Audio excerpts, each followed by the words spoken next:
Hello YouTube, this is Morgan Airspeed Prime here with my next Avatar news update video. We've actually got quite a bit to go through here, covering a lot of different topics, some small, some bigger, including some new images from Netflix live action Avatar, as well as some small interview kind of like tidbits.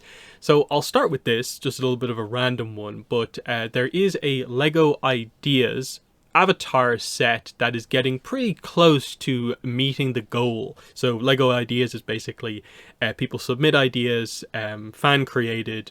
If they get 10,000 supporters, LEGO officially reviews the project and it has a chance to become an actually mass released set.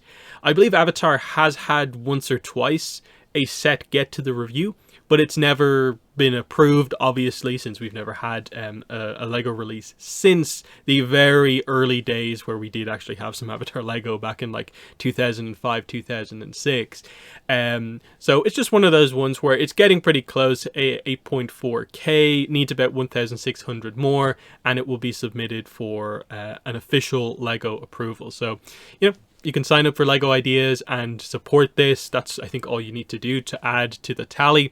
It's a pretty cool idea here of just like, it's Team Avatar on Appa, and there's some kind of cool stuff going on here with kind of like upgrades and so on, and it's just an interesting one. Next, the comic book store release date for The Bounty Hunter and the Tea Brewer has also been changed to match the recent delay. So we got the July 2nd delay that I talked about in one of my previous news videos. Now we have that the comic store delay is now the 3rd of July. So where this comes from is that the Dark Horse website, their listing for the book did change to be July 3rd. And now we have just the full confirmation that both distribution channels, the date has changed.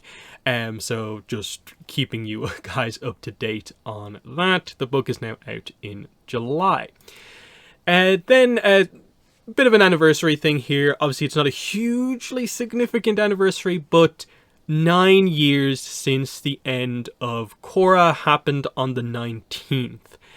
So obviously this is the anniversary of the ending of Legend of Korra.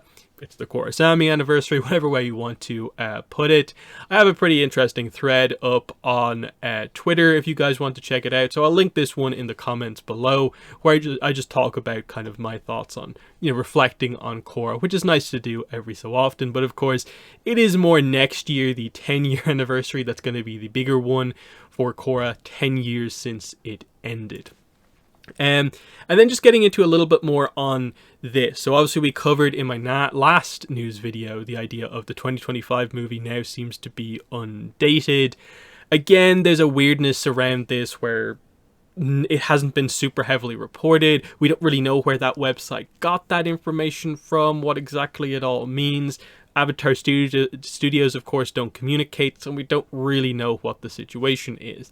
But a little bit of extra kind of potential news kind of came out with the idea that it seems like potentially happening in the background. Warner Bros. Are potentially in talks to merge with Paramount. Now, obviously, Avatar Studios is under Paramount, so this is technically relevant to anyone keeping track of Avatar Studios stuff. Now, the idea here is that this, they mention here, basically the idea is that it's early talks. It may or may not go anywhere. We don't really know what the situation is here, but it seems like it's something that might in fact happen, since ultimately I think the idea that you get from this, and most people can probably tell you, is that these, I guess, are the companies that have kind of, perhaps you would say, two of the weaker streaming services overall, that if they were to merge together, it would be something kind of notable. There's no mention in this of Avatar Studios specifically as such. And again, I don't want to spend too much time going through this when it's not like hugely important overall, but there's one or two interesting kind of pieces that I think are kind of interesting. Like, for instance, the article analysis kind of notes that the idea Paramount's children's programming assets could be essential to Warner Brothers long-term streaming ambitions. So Avatar Studios is obviously a part of Paramount's big plan at the moment, which is that they want to make sort of kids franchises. They're trying already, they're in the process of doing this with like TMNT. They're expanding SpongeBob a little bit to have a few more kind of like different kind of extra spin-off things. And of course Avatar, through Avatar Studios, is planning to be full-on interconnected, you know, multiple era across movies, series and stuff like that. So that's the main point in all of this. The main positivity that we have with Avatar is that, well, if Paramount were so confident in Avatar to give it its own studios, something that, it's not like there's a SpongeBob specific studio out there or a TMNT specific studio. Avatar is the only one that kind of, in the middle of all of this, got its own specific studio. That is a huge confidence thing. And so even though there's a lot of negativity maybe attached to Avatar Studios in the last while, with the layoffs, the date change, it's hard to be positive when we're not hearing anything that is like, you'll learn something soon. I struggle to feel that these negatives take us all the way over to, and this is the end of Avatar Studios, nothing will ever come out. Sure, there's a chance with all the business stuff happening here, with how crazy things are in the entertainment industry, this deal could lead to maybe something bad happening for Avatar Studios.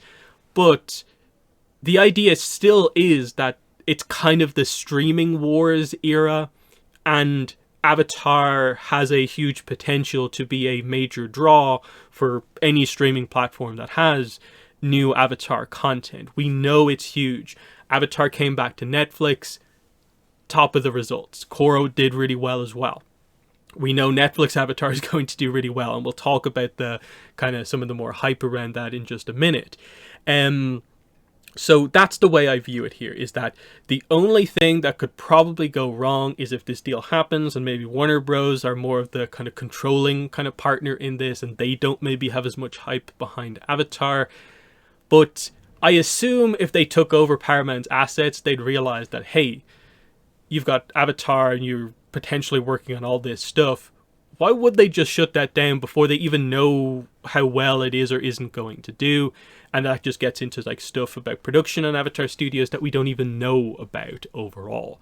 Because as some people have pointed out on the news about the lack of a date, it could just be as simple as Paramount have moved the dates of other movies. So they've gone from more being maybe summer, like autumn kind of movies. They're now in that sort of late 2025 region where Avatar is. Avatar, because it was already coming out later, just had to be moved, but because enough stuff is moved, they just don't have a date for it yet. So yes, it's a delay, but it doesn't necessarily have to be as maybe absolutely disastrous as maybe it initially seems. That's just the main idea to kind of get across there. Then we get into the Netflix Avatar kind of interview. So it seems like EW, Entertainment Weekly, had a interview with Albert Kim. So far, there's 2 articles that they have out about this. One is basically about him talking about Mike and Brian leaving the show, and then the other is just that he never watched the original Last Airbender movie. I don't think there's anything too much to talk about in these interviews. I tend to not be super invested in a lot of what is said in these interviews because a lot of it is kind of general kind of PR stuff. But they go through the history of it here if you don't know what it is. But we all know what happened and when it came out, of course. And it's just that, like, he was still happy to do this, but it was obviously a daunting prospect without Mike and Brian fully involved. And so it's just this idea that he, did actually get a chance to ask Mike and Brian a lot of questions before they left. Again, there's overlap where he was already on board as the showrunner while Mike and Brian were still there. It's not that he only came in afterwards, so they worked together for at least a little bit, but this seems to highlight specifically that there were sort of maybe some more specific, like, okay, if you're going to be leaving, there's like a few questions I'd like to ask you before we go. Then they talk about stuff like, Katara's mom, Aang's parentage and stuff like that, just to, address some kind of interesting kind of points there overall. Otherwise, they just highlight that, as expected, because the format is different, we're going from 22-minute episodes to 8 basically hour-long episodes. Things are going to be different, and basically the idea is some things will be basically one-to-one, very accurate, others will be remixed ultimately. So we don't start the show the way the animated series starts. From the trailer, it seems clear that the show is going to start with some sort of a depiction of the Air Nomad genocide and the initial arrival of Sozin's Comet, which I think is going to be pretty cool to see how that plays out. Conscious decision to show people it's not the animated series. We had to unravel storylines and remix them to make it make sense for a serialized drama. And this is the point that I've been making in a lot of my breakdowns about what way the series is going to play out. In that, are you just going to literally have episodes of Netflix Avatar that is just the first half is an episode of Avatar, and then there's just a cut, and the second half of that episode is another episode of the animation? And the idea is that, no, that sounds a bit like weird format-wise, so they've had to kind of remix it together. So the idea seems to be something along the lines of, yeah, like say like Jet, we're probably going to have to incorporate Jet together with this other character for this like different combined episode, because we just don't have the time to do these two stories separately. And that's obviously going to be some of the changes that actually do happen. But yeah, that's just the whole idea. There is that very obvious that yes, some stuff will be different. It's not meant to be one-to-one. It's its own continuity, basically. That's how this is obviously going to work. With the stuff about the Netflix, the fact that he hasn't watched the M. Night Shyamalan movie, this one I don't really care too much about. It's just that, like, okay, he never watched it. He was recommended that maybe you should watch it, but he decided, no, I won't. I want to do my own vision. And that's fine, fair enough. He's aware of some of the criticisms and stuff like that. He kind of, I think, very nicely talks about it. I appreciate that he doesn't just descend into kind of criticism of the movie here, because of course he hasn't seen it, and he just kind of notes that, like, hey, like, we immediately have solved one problem with the way we did the casting. VFX, because of the time difference between both of them, is obviously going to be better for us, and just that sort of thing. So, not too much to talk about it overall.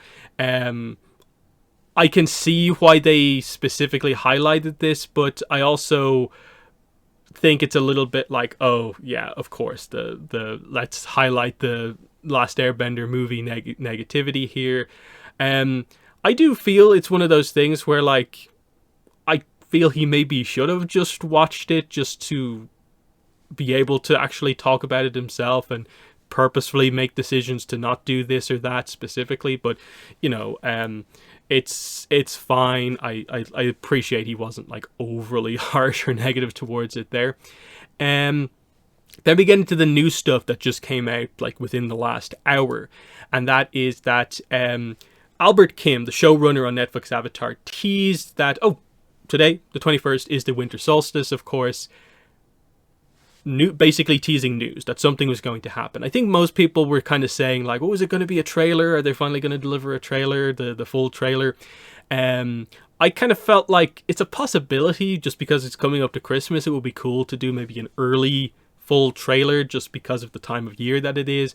But no, instead what they've done is, like what have been most of the news drops for this show, it's first looks at characters in costume for the first time on the show. So this is now our kind of, I suppose, third batch of kind of character reveals here. So Netflix has them all together, but the official Netflix Avatar account kind of went through them all sort of like one by one.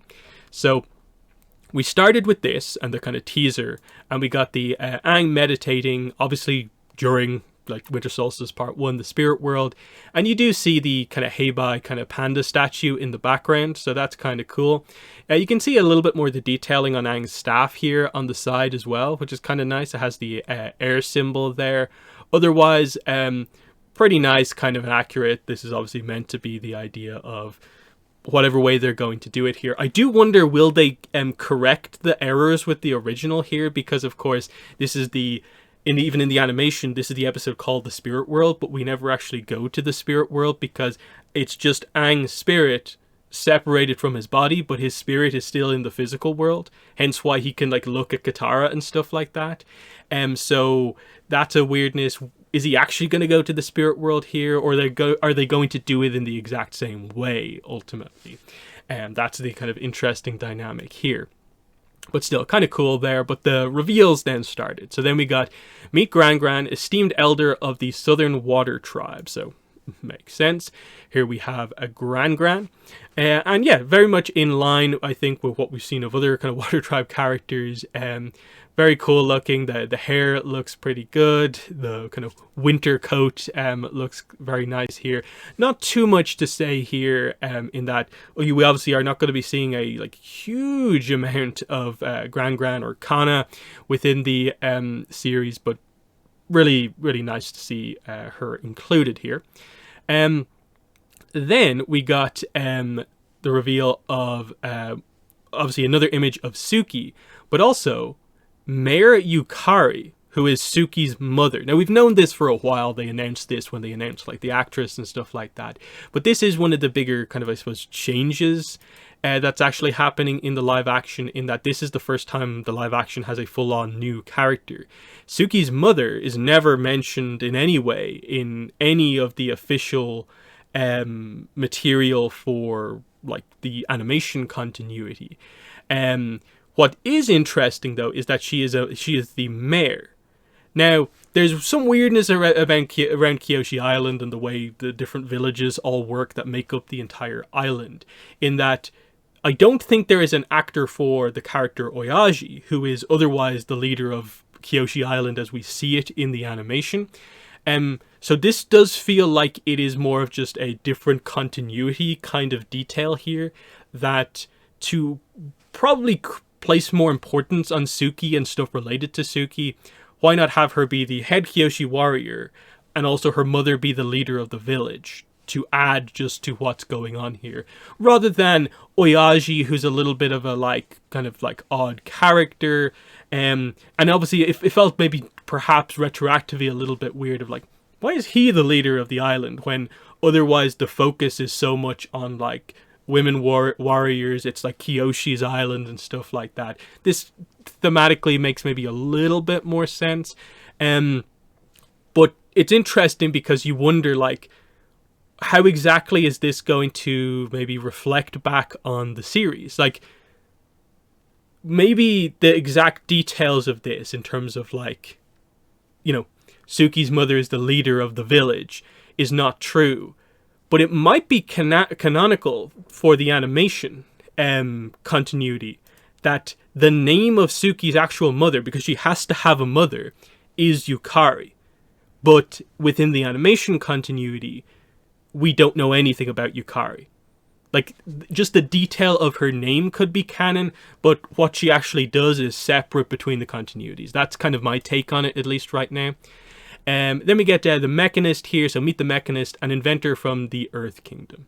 So makes sense, of course. We know we're basically getting this kind of Northern Air Temple stuff. We know, of course, he's originally from the Earth Kingdom. That's why it's mentioned here. Looks pretty cool. I do think it's one of those ones where I was kind of like on Twitter when I quote tweeted this to kind of post the news. It's like, yeah, show me the hands. That's what I really want to see with the Mechanist. Show me the hands and the missing fingers and how they did that. Otherwise, this is a character who I think it all depends on the performance and stuff like that. You know, is the Mechanist the most memorable character from Avatar? Perhaps not. We do know Teo is going to be in it as well, but they didn't show Teo off here. But still, kind of cool to see how they're going to exactly incorporate this in. And because the Northern Air Temple and the plot of that episode is kind of crazy for a one-off episode, basically, just prior to the Northern Water Tribe stuff starting. So I wonder how long we're going to spend there is the interesting point. Then we get Jet. Meet Jet, a young warrior from the Earth Kingdom. And then we do know specifically that there are actors cast for other members of his crew, of course. But we don't get to see them just yet. So yeah, this is Jet. So armor looks very cool, and that all fits. They have the hairstyle mostly right. It's maybe a little bit like more voluminous than you would perhaps maybe expect for Jet, but in general I think it's pretty good. A lot's going to depend on, I suppose, I think the performance here, and if that matches the kind of cool persona of Jet, and if he's good with the swords as well, is definitely going to help. So otherwise, like, I think, pretty good over here. I really like the makeshift armor that Jet actually has, but I think this is a lot going to depend on the confidence in the performance and the action scenes as well. So that's cool. And then the last reveal is meet June, a bounty hunter from the Earth Kingdom. So they're showing, I would say, a lot of the more minor kind of characters overall, in that notably, you would say, based on what we saw in the teaser trailer, they didn't show Boomy. So that's kind of interesting in that, like, we're potentially showing stuff that happens after that, but there's characters like Boomy who probably do, like, show up, like, before that. So, yeah, very accurate here. I like how there's a little bit of a hint of Nyla here. The way they frame the image, there's no more than just the kind of ears and a little bit of the kind of fur and the saddle. But overall, we don't get the reveal of, like, what the interesting face of the Shearshu Nyla actually looks like. But otherwise, it's accurate. They have the tattoo there. The armor, I think, is pretty accurate to June and what she wears. Same with the hairstyle. And again, this is one where I think that the character of June has a pretty set, style. And once the performance is anywhere like it is in the show, this should be no problem, like, getting right. Again, this is a character where you wonder, like, there's no way they're doing the entire Bottle of the Water Tribe episode. So I think very clearly she probably is a character who will be used in a slightly different way within the show. The same probably goes for Jet, because based on the episode titles that we have, I don't think there's room for the entirety of the episode Jet to play out. I don't think there's room for the entirety of Bottle of the Water Tribe to play out. So you're doing something different here. June makes a lot of sense. Zuko just has to hire her to hunt down the gang somewhere. And you can easily have her cross paths with Jet or some other character as well, if that's the way they actually want to go about doing it. That's kind of my general thoughts on this right now. And then I'll briefly mention this. EW, who obviously did the interview, also posted about this news. I'm guessing because they recently interviewed Albert Kim, they knew that this was coming. I don't believe they add any, like, extra information here, other than, like, context that I've already given you just from understanding what the show is. They kind of mix in stuff from their other interviews that I already kind of mentioned overall. The Yukari thing is an interesting one of, like, they frame it as, like, the live action expanding upon the world of the original. They don't really get into the continuity debate about, like, what's canon, what isn't canon and stuff like that. Or mentioning, like, Oyaji and like what seems to be happening here.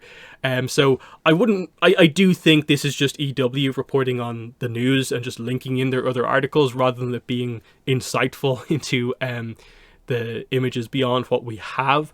But that is that news there. So yeah, that has been the news. So in the comments, let me know what your thoughts are on everything that I covered here. I suppose the main things are probably just, once again, the potential for the Warner Bros. / Paramount merger. How might that impact Avatar Studios, with maybe some extra added to this with the recent negative news surrounding Avatar Studios. But mainly it's a lot of the Netflix Avatar stuff. What are your thoughts on these new images that we have? Obviously, I'm guessing this puts it in place that probably as expected, the full trailer will be in January, which will be like a month before the launch in February, which I think makes sense. Netflix do have a very set way that they do things, and I think most people do tend to like agree on the idea that, yeah, a month beforehand is when they put out the full trailer. That's the best way to kind of create hype. So who knows? There might be chance for like another one of these in maybe like very late December, early January, where they show off more of the characters. Like the likes of Boomy would be kind of interesting. Will they get into the Northern Water Tribe characters and show off like Yue and Paku and so on? It'll be interesting to see exactly what they do in terms of the marketing. They also haven't really used the main actors like too much, but they're back in play now, so there's room for them to do quite a lot more now that things are more freed up and we're kind of properly in the hype cycle for this show now, which is a big thing at the start of next year. So yeah, let me know your thoughts on everything in the video, but that has been the video. Thanks for watching, and bye.